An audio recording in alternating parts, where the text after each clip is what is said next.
Hello, everyone. I hope you're all well, and thank you to all our Empired and Intergen customers for joining today. We've got a great webinar for you, which is called Taming the Feral Teams, and it's obviously quite topical based on the interest that we've had for this one. In our session today, we'll start with some introductions, then we'll take you through the Flybuys Australia journey of implementing teams. We'll give you a bit of an overview of governance. We'll take you through some of the different tools for governance, and we'll run through the Empired Intergen approach to governance.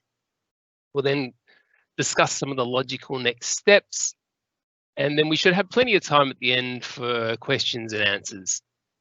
So you'll notice that you should have a panel on the right-hand side where you can go and post your questions. So please add any questions that you have as we travel along. If you do see any questions from others that resonate with you and you'd like to see these answered, please use that little thumbs up icon. So this will actually add a vote. So those with the most votes will be answered first at the end of the session. So my name's Lyndon Hocking, and I manage the Modern Workplace team on the East Coast and South Australia. We have Vanessa Larson, who's a Modern Workplace expert. So Vanessa has a special interest in governance. She'll be taking you through the Flybuys journey with our guest, and she'll be talking about some of the various tools available, and we'll also crack open Office 365 to show you a few things as well. We've also got Andre Miller, also known as Mr. PowerShell, for the fact that he will write a PowerShell script for absolutely anything. So Andre is another Modern Workplace expert who'll be helping answer your questions as we go along and at the end. And we're delighted to bring Anthony Martino into this webinar. He's from Flybuys, and he is going to share some insights into Flybuys' journey to the cloud. Now, before COVID-19 hit, Teams was already Microsoft's fastest selling business. So you throw something like COVID-19 into the mix and things go gangbusters. So as a result of COVID, the stats have jumped exponentially, where Microsoft are getting more than 200 million people in the Teams meeting in a single day, generating more than 4.1 billion meeting minutes.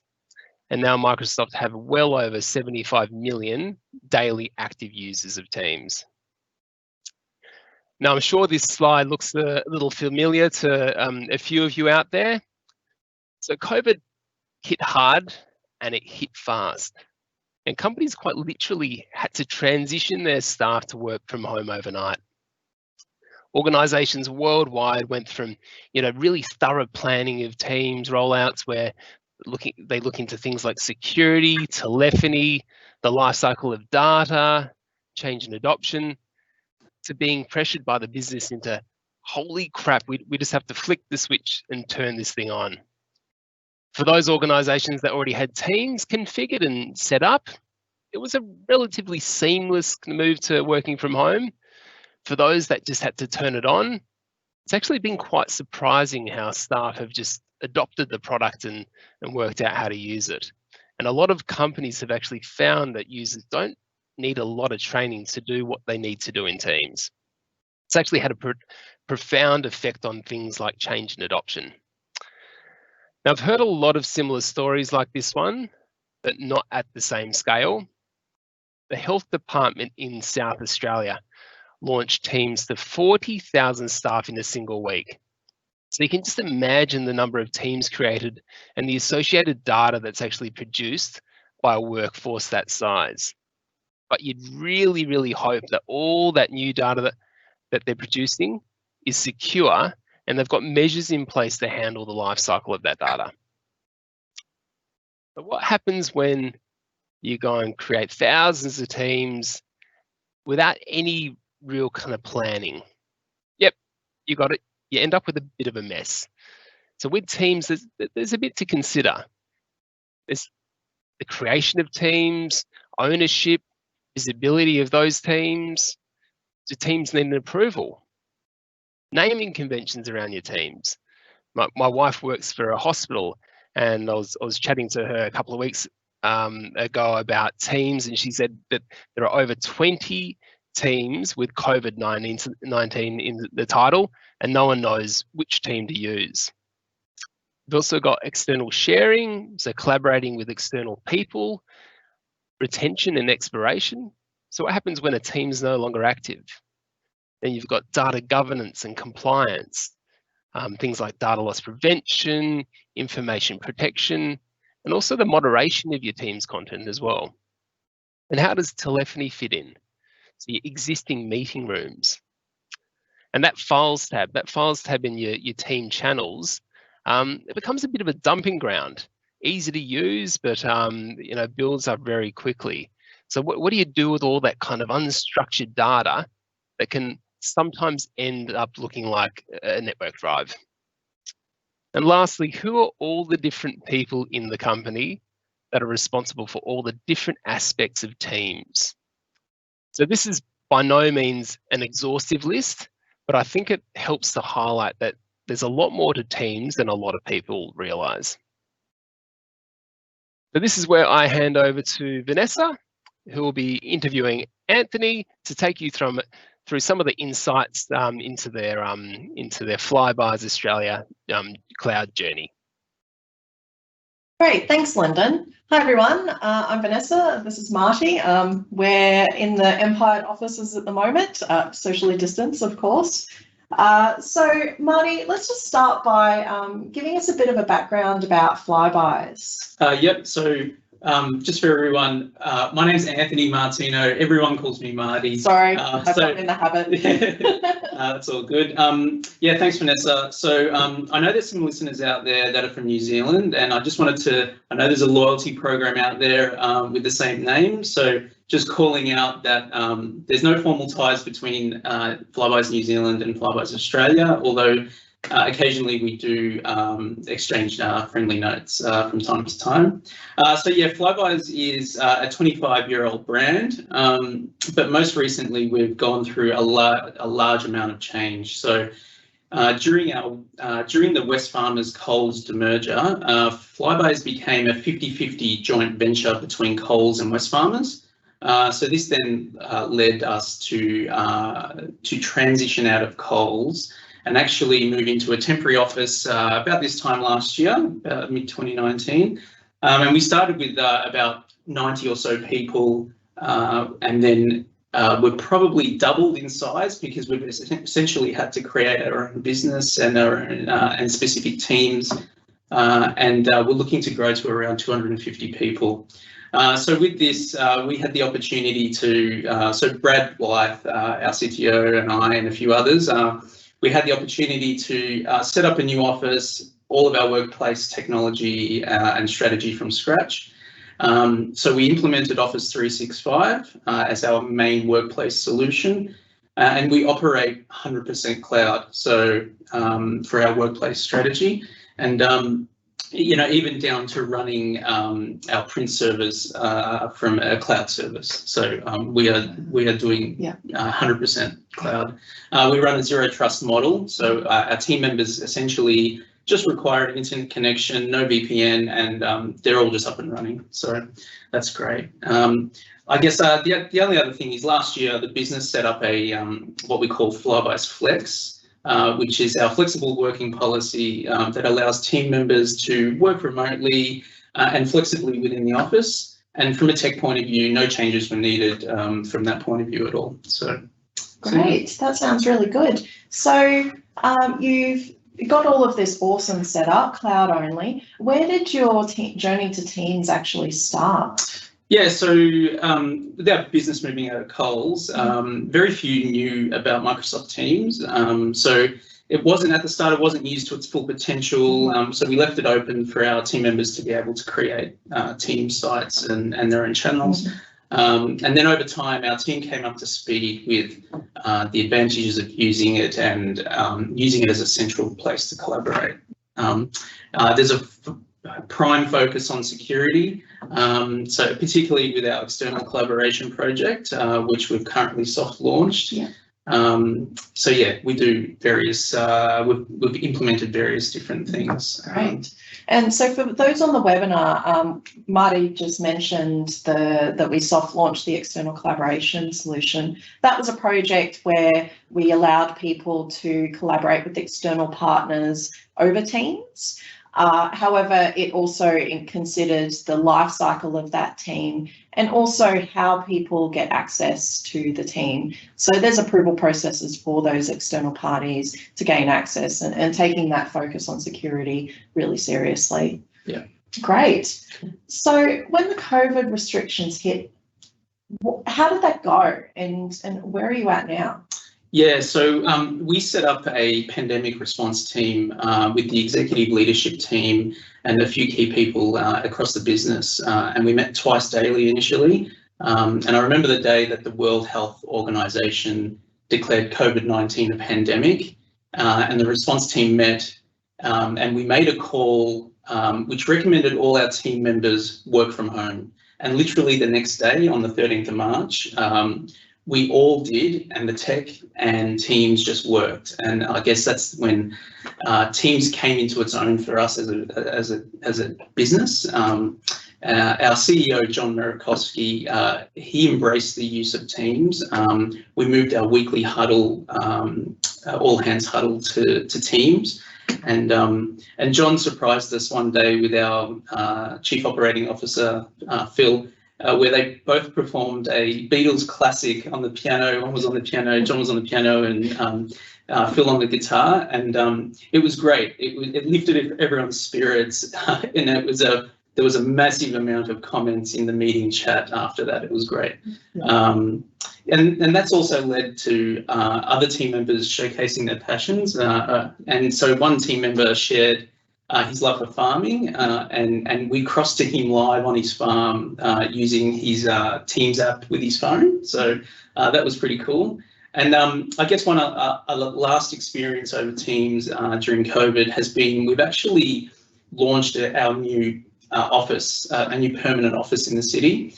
And we did it live on Teams. I mean, no one could go into the office because we're all working from home.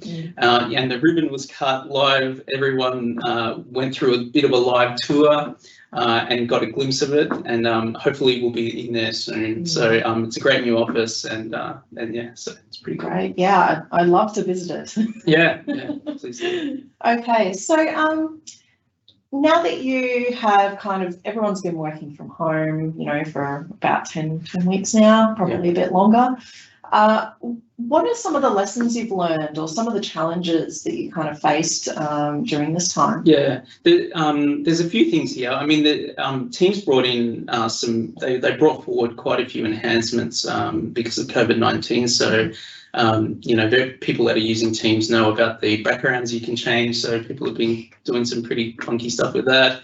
Viewing 9 people on video now, which is much better than it was. And I think we had 4 initially. And then the raise your hand feature as well. Some of the challenges, that dreaded mute button is, people are getting better at it, but, you see people's moving their lips and you're just like, hey, you're on mute. So that's a challenge sometimes. And some people, you get to know the people that don't have a good internet connection at home. So, they never have their video on, and you get to know those people pretty quickly. So, yeah. Great. Okay. So what about collaborating better? Like, have you had any kind of challenges or experiences with, that rapid adoption where, one day a few people are using Teams and now the next day everyone's using Teams? Yeah, I mean, COVID was the prime, it was prime that I mean, people, various people in the business used it in different ways, but it became very apparent that day we all worked from home. Everyone just basically started having to use the video and voice. We have every team member has a mobile phone, and that was being used a lot pre-COVID, but now everything is going through on Teams, obviously. Yeah. So yeah. Great. And in terms of like collaborating on documents and things like that, have there been any kind of lessons there or?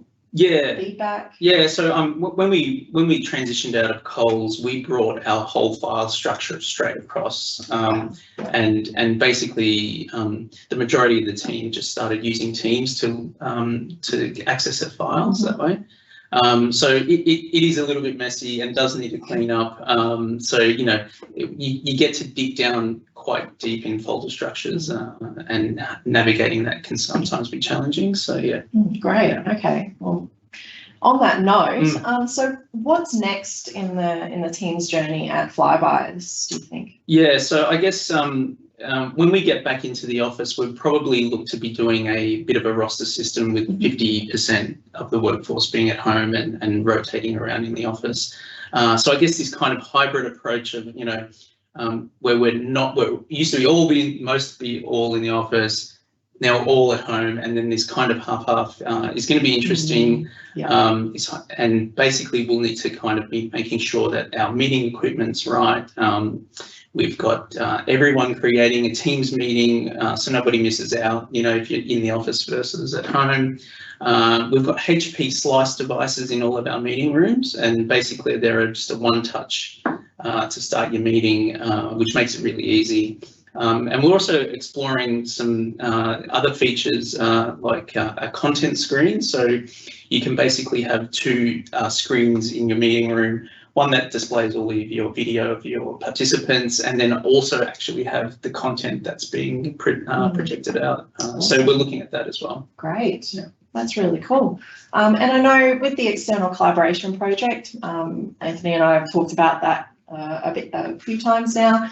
We'll look at, going full launch with external collaboration, and also doing some improvements in the future. So one of the things is using sensitivity labels for teams and groups. Right now that's in public preview. So I think once we go general availability, we'll start looking at improving that. Yep. And other things about, the team's life cycle and whatnot. Yeah, exactly. We've already talked about. Yeah. Awesome. All right. Well, thanks very much, Marty. Cool. And what we'll do now is we'll switch over to a bit of a demo. We'll just talk about governance in Microsoft 365 and what those building blocks are for how to implement good governance, particularly when we think about that rapid adoption and how everyone's kind of, just taken teams on really quickly over this time. So what I think of as the core components of governance is these building blocks here. We've got our policies that define how we implement governance. We've got ownership, who owns those policies and owns the actioning of their implementation. We've got lifecycle of data, of teams, of, even things like users and groups, if we think about the entire Microsoft ecosystem, Microsoft 365 ecosystem.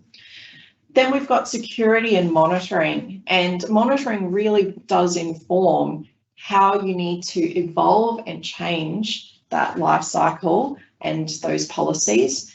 And of course, compliance. So that goes hand in hand with everything. Most organizations, particularly government, have regulatory compliance obligations. And so we want to really make sure that we're covering off those obligations.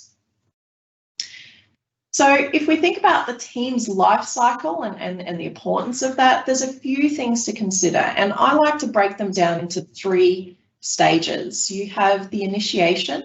So that could be how people go and create teams, the naming conventions that you configure, the templates that you've created, classification policies, and how you manage that initiation process, whether people are allowed to clone teams, how they're adding their owners and members, and generally following best practice. Then you'd move on to your active stage, where you have to think about, are you applying retention policies over your data so that it can't be deleted and it's complying with your regulatory policies? How are we managing members and owners and security and moderation and all of the things that happen while you're working together in a team? And then in the sunset period, we think about expiration policies, expiration of teams, and then eventual archival and deletion once your data has gone through its required retention period. So what do we think about when Teams is already feral? How do we know that that is already the case? So some indicators that I found in my time is lots of teams. People saying there's a team for everything. You know, we mentioned, Lyndon mentioned before where, you know, his wife had, you know, 20 odd different COVID-19 teams, and we don't know which one's which. So there's probably a lot of duplication there. Having a lack of structure, having not having any hub sites to join SharePoint sites together, being no naming conventions, and really having that sprawl of data of just lots of things everywhere, but no real organization or well-defined taxonomy or classification scheme. What that produces is a lack of oversight. So if we don't know what's going on, then, and we haven't really created some kind of structure or organizational process, we don't know what's going on. And how can we do things like enable external sharing for people? The other thing is when things are really messy, and you know, when you first started using Teams, it's probably going to be nice and clean, it's brand new. That proliferation of data is going to result in a lot of mess. And when things get messy, it gets hard, and then people will eventually think it's too hard and possibly go elsewhere. They might go back to email, or they might end up using shadow IT. How do we go about taming these feral teams? So I like to think of a simple approach. It can seem quite daunting at first. You know, there's a lot of capability in Microsoft 365 to help with this stuff, and there's third-party tools as well that can help. What we need to do is start simple. So just as simple as defining your key owners, putting a simple process in place, maybe for Teams creation, setting up some naming conventions and some expiry kind of policies, and just checking those reports. What teams have you got created in the last week, for example? What we do need to do though is we need to get the balance right. So we don't want to have everything completely open because that introduces risk, even though people are productive. But we don't want to lock everything down with all of the governance rules in place and, you know, get very strict with it, because then people's productivity will go down. It'll get too hard. They'll go elsewhere. So we really, what we're looking at is getting the balance right. And that might be different for different organizations, but there are some rules, general approaches and rules that you can follow to maintain that balance. Now, how do we actually do this? So Microsoft does have some capabilities in play, and there's also a few other tools on the market that can manage governance. So on the left here, I've got Microsoft's capabilities, and some of the requirements that we most often see, having a provisioning process and templates, automatic archival and expiry, having admin reports, external sharing, of course, and doing that securely. But then we start thinking of, well, Microsoft's got the capability. We've got Power Automate, we've got Power Apps and all of those tools, the Security and Compliance Center, but we do have to go and configure it ourselves. So they do have some great templates. The Request a Team app came out recently. So that's a great start. If you want to go a bit further, we like to use the concept of a governance hub, and that's that really nice middle ground where we've created IP or reusable kind of assets that we tend to reuse with a lot of our clients. And that's that configuration using the out of the box if you don't want to pay a subscription. And then on the right, we've got the more advanced tools where ShareGate's Apricot has a really nice bot, but it goes in after the fact and actually asks the team owner who it's for, like what the team is for, which is a really interesting approach. It's kind of a light touch approach. And then they've also got other tools in Apricot where you can monitor and do expiry and all of that kind of stuff. And then you've got AvPoint, which is quite advanced. If you're far along in the journey, if you've got AvPoint, awesome. It's got some really powerful tools to implement governance over Teams and SharePoint sites. And they do a really good job. Now, one of the things that these tools don't have is how do we provide guidance to the business? And so what I'll show you now is our approach to governance and how we take an adoption-centric approach to defining those rules and providing that guidance to the business, and then putting in some of that cool automation that we all want to see. Okay, so I'll just switch to my screen here. And what we've got here is a team in Microsoft Teams, and we've called it the Governance Hub. And so this is it could be an org-wide team that people can go to get information. So if I look at this little tab here, we can see this is the landing page for the Governance Hub essentially, and they can find information about what governance means, guidelines, recent policy changes, or even top questions that people ask. They might even go and request a team. And we're using Power Apps. We're extending some of the capabilities that Microsoft has got. So there's some great code in the background that goes and automates all the team configuration and policies and everything like that. And so people can fill this in. They can ask what kind of template they want. Do they want it to be private? Do they want guest access? Who are their owners? And once they submit that request, it can go into their Teams requests on the right here in this tab, where they can track the status. And you can see here, this is quite a lot more information than what you get from out of the box. So you do have the SharePoint Admin Center, you've got the Teams Admin Center, but we're tracking things like department, the template that we're using, the expiry date, the status, and we've got the ability, once that team reaches end of life, you can archive that team. The start of that process might be that you just use the out-of-the-box Teams archival. Our process, we like to think about SharePoint as well, because that's really where all our documents are stored.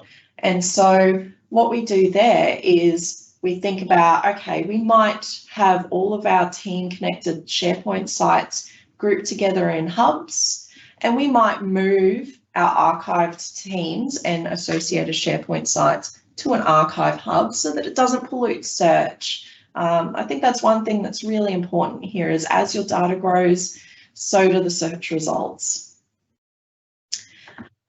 If we want to also use a bot to create a team, we've got Tux, our Teams bot here, and Tux can actually create us a SharePoint team site, a communication site, a team, or a planner board. And so here we're thinking about the entire ecosystem.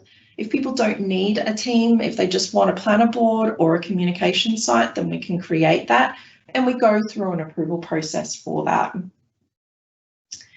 If I go back to Teams, you also have the ability to provide learning and support. So you can see here in the conversation, I'm talking about who wants to attend training, and also people can ask questions, and you can provide information around training on how to create a team, or how to use channels and tabs, how to minimize the dreaded mute button, and do all of those good things.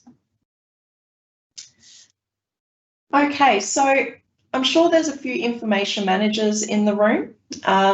What I'll show you is what a team based on a template with good information management practice can look like. So we've got a team, this is a Microsoft 365 adoption project team. It's a project, so back in our requests, this will have an expiry date because we've decided that we want our projects to be temporary, and you might decide what happens with the data later on. It's got a few channels based on that template. And if I just go into the SharePoint site, I've got some SharePoint lists here, which you might add as tabs in the team, but I'm also using site design. So as part of my provisioning process, I'm applying your business classification scheme to the site. I'm adding your brand. I'm setting your regional settings.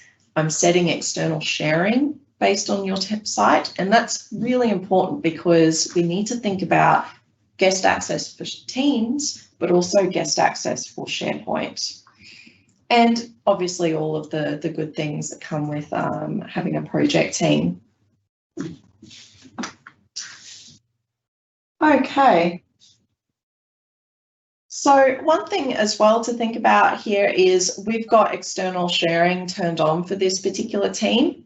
Based on our other templates, when we request a team, we might have external sharing turned off for those teams if you've got sensitive data.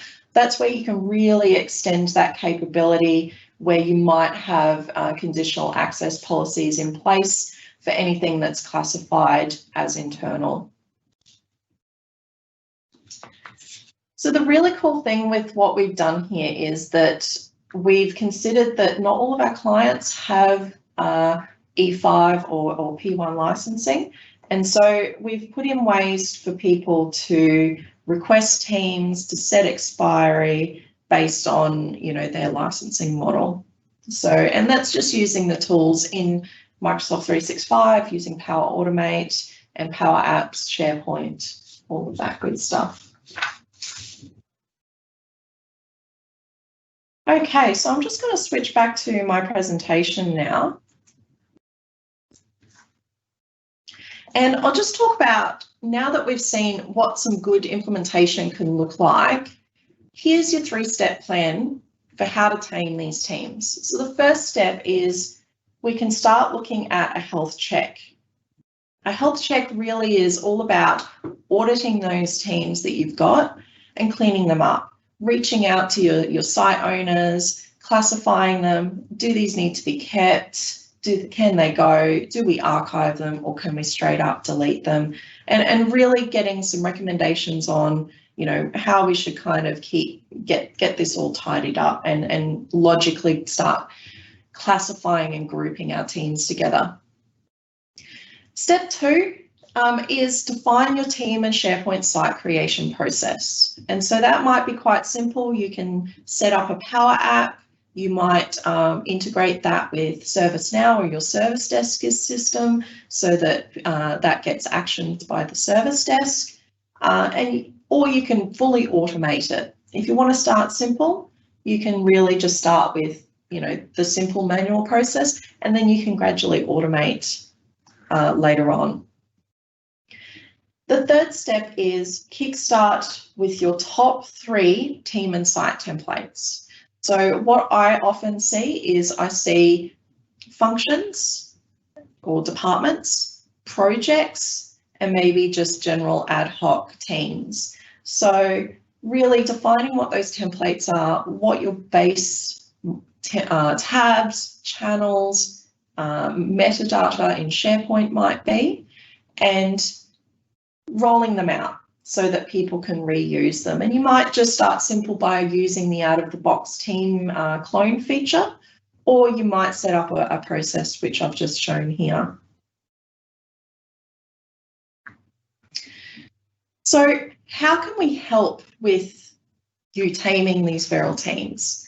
So we can assist you with defining your governance approach, helping you define what the best process is for you, how you need to manage security and the life cycle of teams, and what's happening with those that underlying data as well.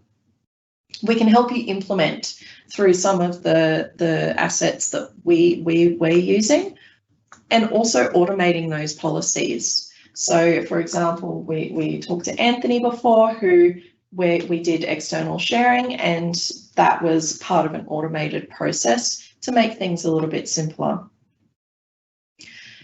We can also help with adoption. So taking an adoption-centric approach is really important to make sure that people know what's going on. So our concept of a governance hub is all about people can go there as a one-stop shop for knowing how we do things, how we follow best practice, and how I can contribute to that best practice.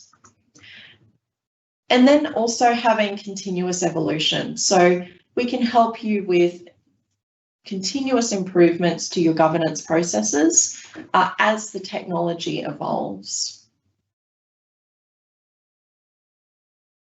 Okay, so we do have a health check that we can offer.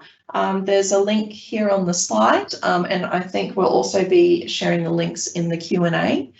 So check it out, and we can help with the conducting that health check, running some tools over your teams, doing an audit, and helping you work through how we clean them up, consolidate, all of that kind of stuff.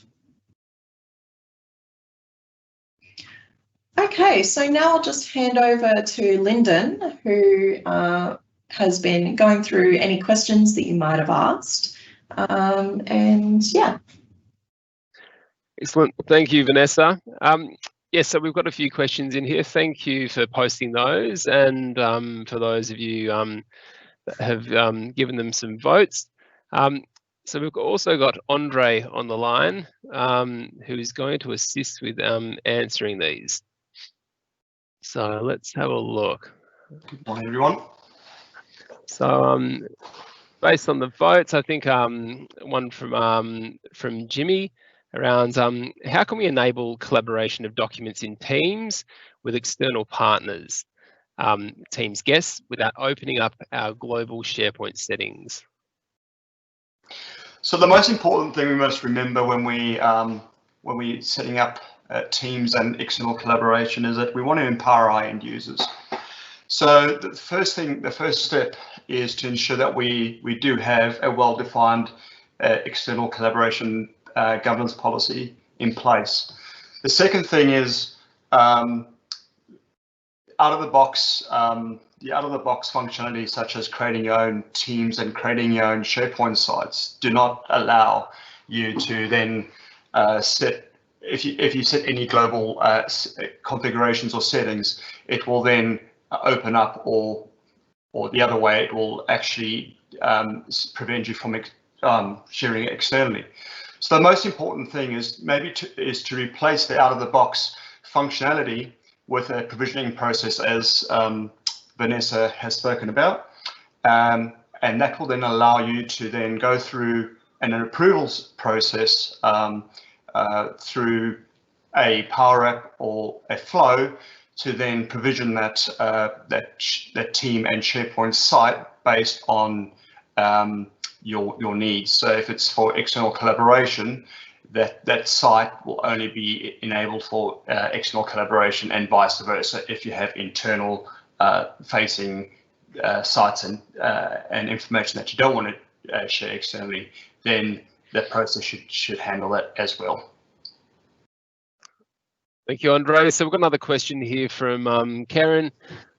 Where do you start and what do you prioritize when you're already a bit feral, but you are desperate not to create an admin burden on your service desk or leaders?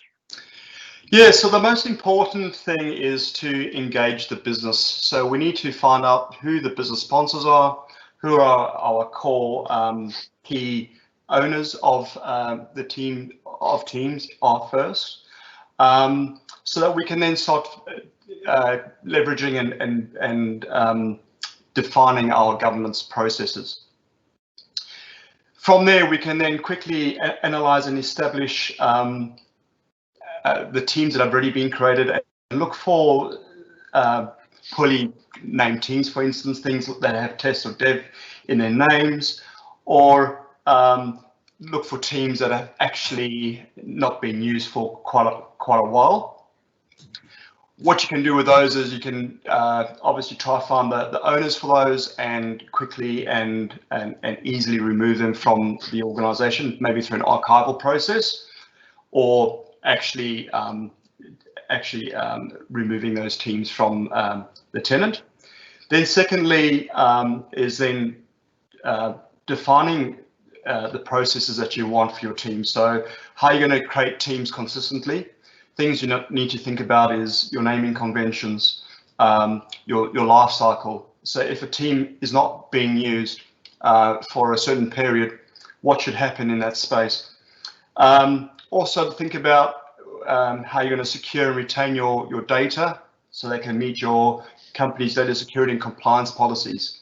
And lastly, and probably the most important one for teams, is to ensure that you can share your data externally without the burden of having to worry about are we going to face any data loss prevention, data loss, or any security breaches. Lastly, you probably want to think about how you will is to establish team templates. So you want to look at your most common use cases and then establish templates based on those. So for instance, projects or your business units or functions, or even org-wide teams. Fantastic, thank you. Okay, we've got another question here from Michael. How do you balance giving users the ability to create teams with needing to manage the associated Office 365 group? Yeah, so once again, the key focus there is to empower your end users. So by that is, first of all, is to establish good governance practices with your teams and your groups. We can use you can use out of the box group exploration if your license permits you to do so, or once again establish a provisioning process where it will actually manage those teams and groups that haven't been used for a while, etc. And the group object is probably the most important for governance, from the governance perspective, because it actually is that object that controls your SharePoint component, your Exchange component, and your team and the applications associated. Excellent, thank you. Janine is asking us, how do we start the governance journey? Yeah, look, the governance journey should be shared across your IT departments, your business sponsors, and your business. So there's a shared responsibility amongst the business, and that then you start feeding into generating those policies. Start simple. Look at simple things like how we're going to create teams consistently, how we're going to name our teams, and also look at the use cases for your teams. And having that shared responsibility then leads into your IT and your business having control of your teams, so there's no data sprawl, and your teams are well managed and governed, and that the data associated is controlled through the mechanisms that you need, so that you are complying with your data security and your compliance policies. Okay, thank you. So we've got a question from Kingsley. So this is linked to Jimmy's question. Is there a size limit in terms of size that can be shared with external guests? So I'm assuming that's the size of the file that a file that can actually be shared with an external user. So yeah, so it's probably more of a SharePoint question than a Teams question. I guess most people are using SharePoint to store their information. So so Microsoft just released, not just released, but has up the size limit, and that size limit is a maximum of 10. I think they might have even gone up to 15 gigs.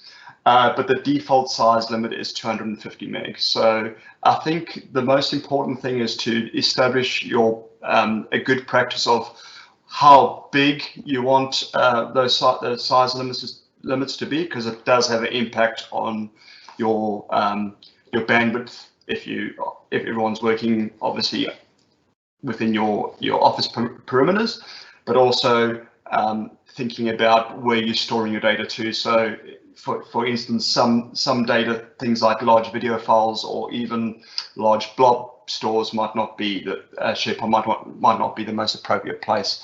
So it's ensuring that you have good data governance and you know where you're storing your information. But from a SharePoint angle, 10 gig is the maximum size limit.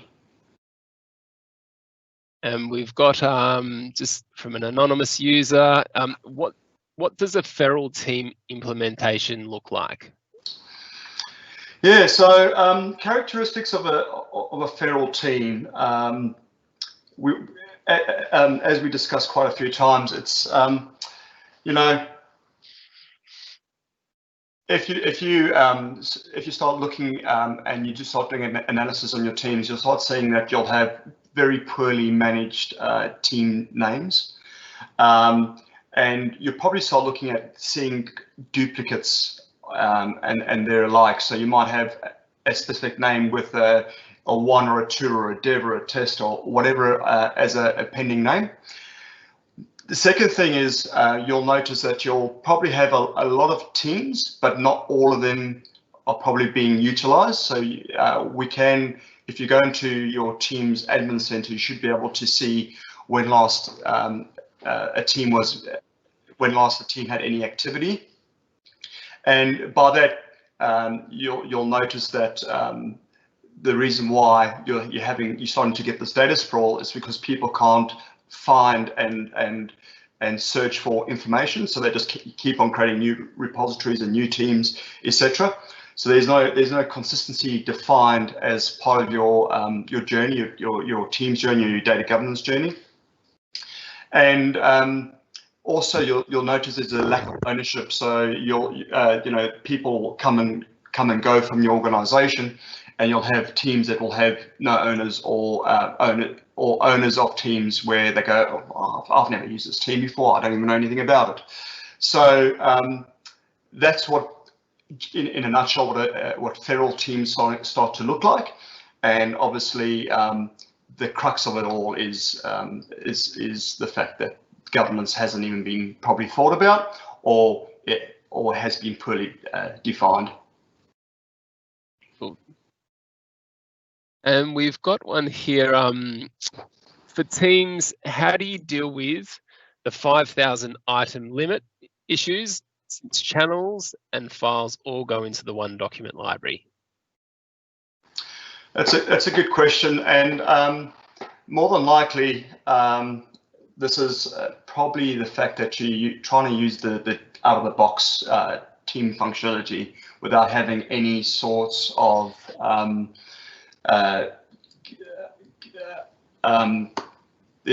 you haven't thought about a document management framework of any sort. So generally, when you create a team and it creates a SharePoint site for you, you have a document library, and within that default document library, you're storing all your information. So what you can do is, if you're starting to use your teams for more of a document collaboration, you got to start looking at defining how that's going to look like from a SharePoint angle as well. And hence, Empire's come up with this Teams provisioning framework. Whilst it focuses on creating teams in a consistent manner, it also helps you define your information management component in the backend in SharePoint, so that when you do have multiple channels and multiple places where you're storing information, that does lead into the different lists and libraries that you need to manage that information, including your content types and your metadata. So out of the box functionality, you'll start getting into these issues, and it's more along the lines of ensuring that you establish not just your team's provisioning side of things, but also your data governance strategy as well. And I suppose thinking about your unstructured data in that files, tab, and you structured, your well-defined structured content, and making use of those tabs. So you don't just have to use that files tab. If there are other key document libraries lists, making use of those tabs to segregate that, your documents or whatever information you're storing in those teams and channels in a nice logical fashion. Yeah. Got another one here from Kingsley. Is there a way to maintain data sovereignty if there is a requirement for data to be shared to teams to be housed within Victoria within teams? Oh, that's a really good one. Can I answer that one? Yep. I just was reading about this. I found it super interesting. So Microsoft does support what they call geolocations in SharePoint, and to an extent in Teams, because Teams hooks into Exchange Online for a lot of the conversations and other bits and pieces as well.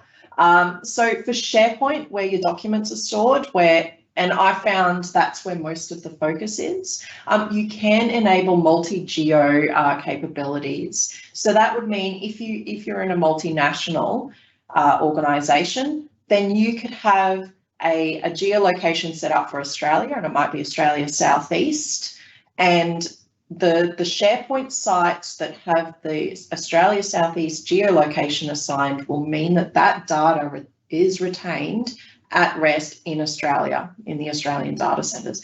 And same goes for if you have a geolocation in the US or in Europe, you would have the data for those SharePoint sites reside in those countries. So it gets a little bit more complicated when you think about planner boards and all of the other things. So that's where some more investigation will probably be needed on what kind of information you're storing where. But largely SharePoint does support geolocation. Thank you, Vanessa. We've got a question here from Jasper. What advice would you give to people who have teams that are run by their mothership, do not have admin privileges, but have feral teams and want to clean this up? Oh.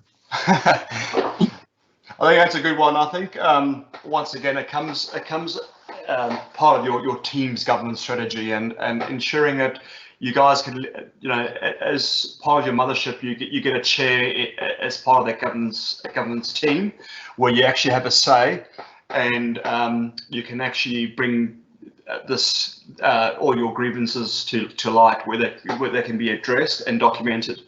I think without any documentation or any documented process, your teams are always going to be feral. So getting those governance hubs in place and being part of that governance team and strategy is probably the first step. The second step is to then look at the three-step process, as we discussed before, making sure that you have a clearly defined process on how to create teams consistently, good naming conventions, good lifecycle management, retaining and securing your data so that you can successfully collaborate and share your data externally. So those things come to mind where I see feral, but the most important is to have a chair in that governance team and having a say so that they do get addressed.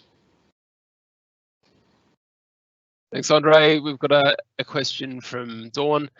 How do you go from open forum, so anyone can create a team, to having an approval process without getting kickback from the users that have been historically been able to just go and create them themselves? Yeah, so I think I'd start off by saying what drives what will be driving your team creation. There's many factors. So a lot of people use ServiceNow. Maybe looking at something that can plug into your ServiceNow request process, or you can disable the out-of-the-box functionality, so creating teams using the UI, and giving that ability over to a provisioning solution that could be off the shelf, or as we've given you a demo today of the Empire's provisioning framework. And generally, they have the same functionality, so they'll be able to then use a Power App form or whatever the solution you've chosen to then set off that creation, and then that should be open to everybody, because the most important thing that we want to keep as a focus to governance is to empower our users. So whilst in the past we had certain few that were privy to creating teams, I think having that privilege to be enabled to everybody is probably the key here, but then ensuring that your governance policies and your processes are well managed, so that if there are people requesting teams that already exist, or that there's places for storing certain data, then people know exactly where and how to go about doing those tasks and activities. And it's about me. Sorry, you go, Vanessa. Sorry, Lyndon. Just to add there as well, the purpose of the Governance Hub appearing in Teams is because that's the place where people are going to go. They're already in Teams. We don't want them to go somewhere else. So if you do create a Power App for your Teams request process, embed it into Teams, it's pretty easy. And also one thing is the turnaround usually needs to be quick on approvals. So putting SLAs in place for those approvals is probably really important as well, because it just it's about making it as easy as possible if you are going to replace free-for-all with the process. Thank you. Okay, we've got a question here about what backup solution do you recommend other than retention hold?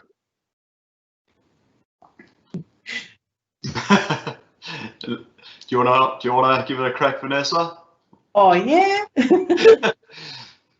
Cool. So yeah, I first and foremost probably wouldn't consider retention hold to be a backup solution. Microsoft does retain data after it's deleted for a very short period of time. I'm talking 90 days, something really tiny like that. We tend to use we're an AvePoint partner, so AvePoint's cloud backup solution supports the backup of SharePoint and Teams, and we hear good things about that as well. And yeah, it's pretty powerful, and you can be quite granular about how you back up and how you restore.